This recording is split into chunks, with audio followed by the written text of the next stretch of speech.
యేసుక్రీస్తు వారు మారు మనస్సు పొందుకోమన్నారు గాని మతం మార్చుకో, కులం మార్చుకో అని చెప్పలేదు. చెడు ఆలోచనలు నిండి ఉన్నవాడు మంచి ఆలోచనలోకి అప్డేట్ అవ్వడం మంచిదే. దేవుడు అదృశ్యుడు. మనము దేవుని చూడకయే విశ్వసించి ఉన్నాము. ఆత్మతో ఆయనను ఎరిగి ఉన్నాము.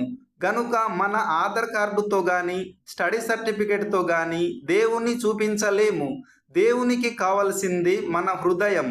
కనుక ఎవరైనా మనల్ని సర్టిఫికేట్ మార్చుకోమంటే ఇది సాతాను శోధన అని గుర్తించి మేము మనస్సు మార్చుకున్నాము గాని మతం మార్చుకోలేదు. సర్టిఫికేట్ ఎలాంటిది అలానే ఉంటది అని సమాధానం ఇవ్వాలి. వాడు మనము చేసిన సేవను గుర్తించలేడు, మానవత్వాన్ని చూపలేడు. మనము ఈ దేశ పౌరులే అని చూడలేడు. దేశభక్తి పేరుతో భక్షించడమే తన నైజం. కనుక సాతాను కుయుక్తి కుట్రలో మోసపోకుండా మత్తయి 4:1-11 వచనాల ప్రకారం శోధనను జయించాలి.